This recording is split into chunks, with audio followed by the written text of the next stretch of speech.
Bonjour mes chers étudiants, j'espère que vous allez bien, en bonne santé et surtout bien confinés chez vous. J'ai le plaisir de vous retrouver afin de poursuivre nos cours et entamer notre 6e chapitre, à savoir les ptéridophytes. Avant de commencer, j'aimerais bien ouvrir une petite parenthèse et vous faire un petit rappel en ce qui concerne le cours précédent qui est celui des bryophytes. Donc, on a dit que les bryophytes constituent les toutes premières plantes terrestres qui ont marqué une évolution énorme, qui est le passage de la vie aquatique des plantes à la vie terrestre. On a vu que des plantes possédant les caractéristiques des bryophytes actuels étaient les premières plantes terrestres issues de la transformation des algues vertes. Donc, les bryophytes constituent une phase transitoire entre les algues et les plantes terrestres, autrement dit, entre la vie aquatique et la vie terrestre. On a vu également que la principale caractéristique d'une phase transitoire, c'est qu'elle possède des caractères à la fois archaïques, moins évolués, issus de la phase archaïque, et des caractères évolués acquis de la phase la plus évoluée. Qu'est-ce que cela veut dire ? L'évolution, ça vient pas subitement du jour au lendemain, mais par des étapes, ou bien une succession de plusieurs étapes et des phases transitoires.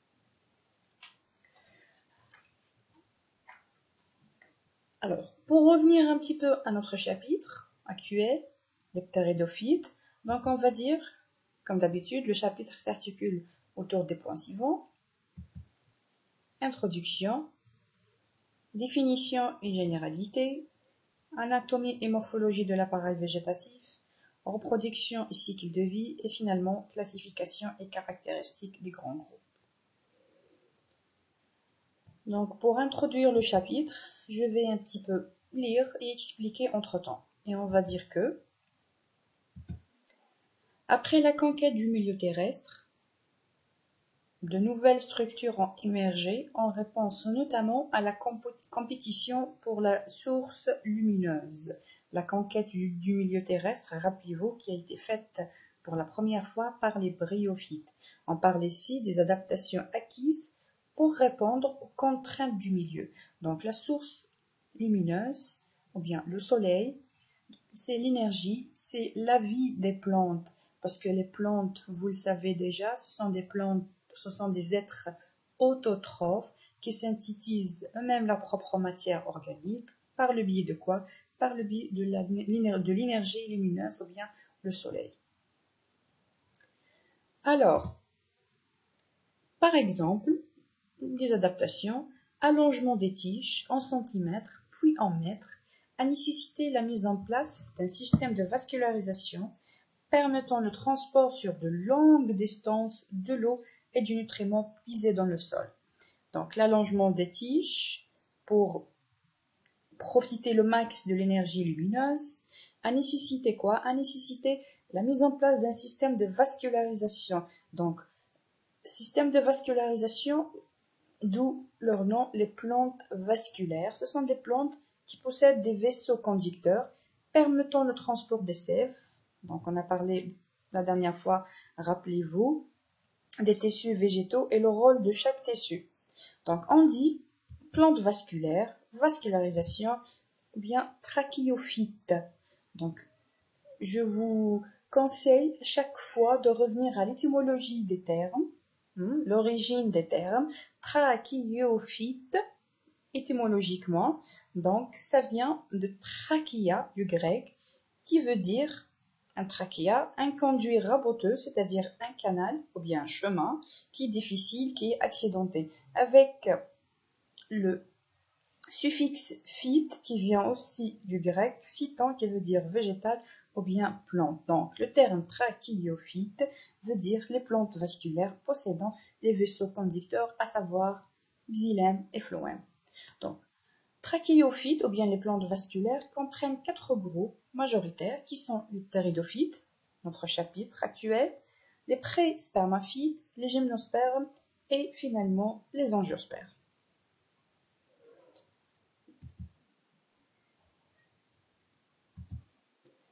Après l'apparition de la vascularisation et des racines, le développement de l'embryon au sein d'une graine, c'est le cas des gymnospermes et les angiospermes, on parle ici des plantes à graines d'une manière générale, et l'émergence de la fleur pour attirer les insectes pollinisateurs, c'est le cas des angiospermes, sont les autres innovations majeures ayant eu lieu au cours de l'évolution des plantes vasculaires. Donc, pour s'adapter avec le milieu, les plantes ont développé quelques techniques adaptatives.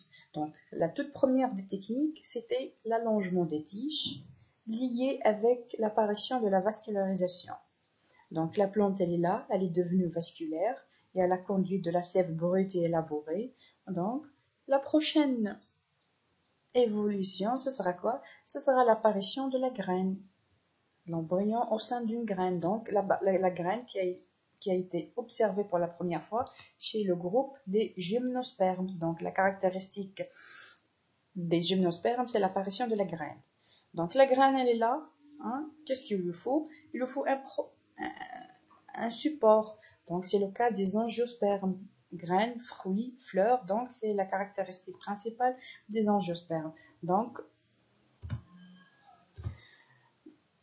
bien qu'ayant conquis le milieu terrestre avec succès, certaines plantes terrestres sont retournées en milieu aquatique.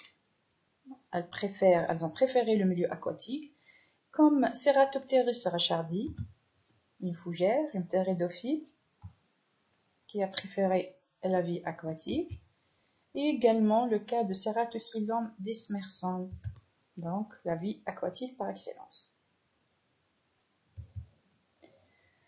Alors, cet organigramme nous récapitule l'organisation des apparitions des différentes adaptations par rapport au groupe approprié. Donc par ici, nous avons les différentes adaptations. Et par ici, nous avons le groupe approprié dans lequel l'adaptation est apparue. Alors par exemple, nous avons la première adaptation, c'est Ability to live on land, la capacité de vivre en milieu terrestre. Donc, ça a été apparu pour la première fois avec le groupe des bryophytes, les mousses, avec tous ces groupes caractéristiques, les hépatiques, les entoceratophytes et les mousses viridiques ou bien les bryophytes proprement dites. La prochaine adaptation, c'est vascular tissue, ou bien les vaisseaux conducteurs qui ont apparu pour la première fois avec les racines chez le groupe des ptéridophytes, donc notre chapitre. Bryophytes et ptéridophytes forment ce qu'on appelle les cryptogames. Donc on revient à l'étymologie du terme. Cryptogame, ça vient du grec cryptos qui veut dire caché, gamos qui veut dire union ou bien reproduction. Donc le terme englobe, renferme les plantes dans la reproduction, ou bien tout ce qui est lié à la reproduction, elle est cachée, il n'est pas visible. Contrairement au deuxième groupe, qui est le phanérogame, toujours du grec phanéros qui veut dire visible, et gamos qui veut dire union, reproduction, etc. Tout ce qui est en relation avec la reproduction, les appareils reproducteurs, elle est visible.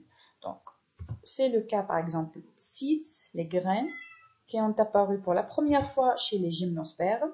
On va les voir prochainement, Inch'Allah.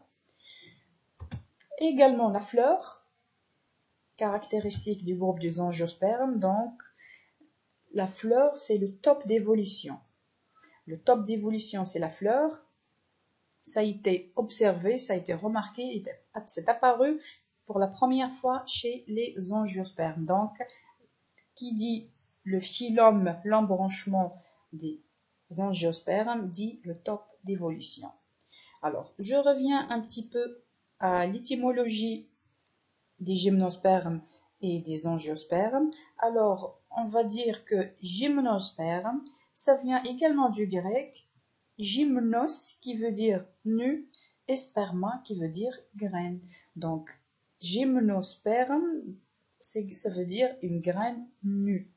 Elle n'est pas entourée, elle n'est pas protégée, il n'y a pas de fruit, donc la graine, elle est nue.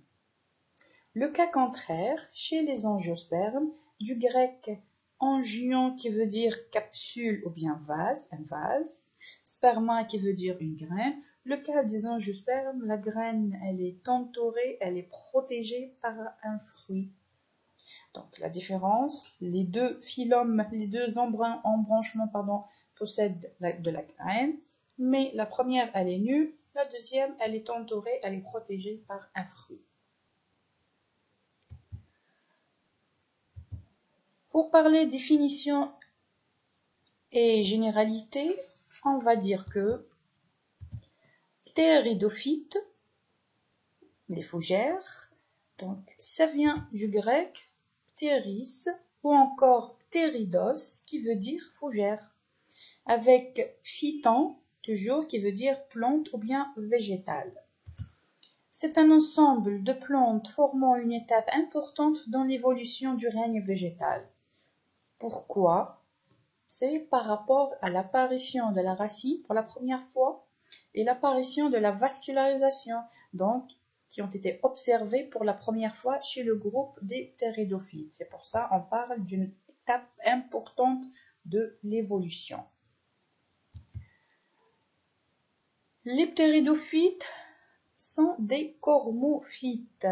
Alors, toujours, du grec, cormo veut dire cormus, donc ça vient du grec cormos, qui veut dire un tronc. Phyton qui veut dire plante ou bien végétale. Donc, le cormus, donc c'est un appareil végétatif plus ou moins complet qui comprend au moins tiges, racines et quelques feuilles. Donc, je répète, cormophyte, ça vient du grec cormos qui veut dire tronc, phyton qui veut dire plante. Donc, les cormophytes, ce sont les plantes qui contiennent un cormus. C'est quoi un cormus? C'est un appareil végétatif complet, évolué, qui comporte au moins tiges, racines et quelques feuilles.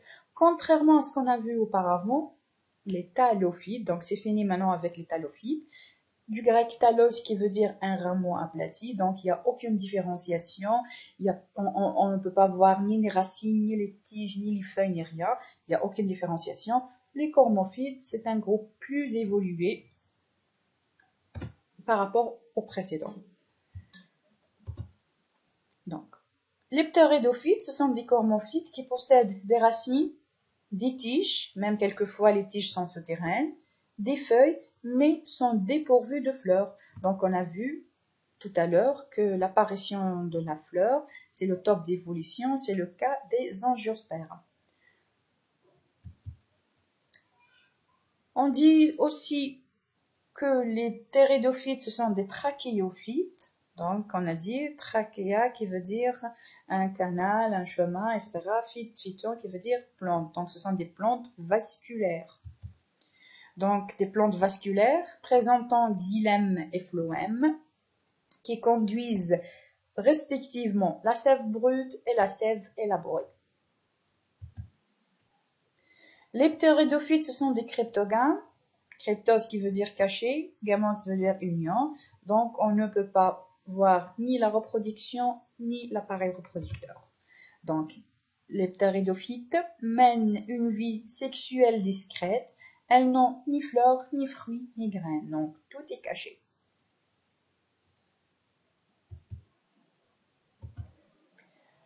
Leur origine, donc on parle des ptéridophytes bien sûr, doit remonter au Cambrien, il y a environ 500 millions d'années.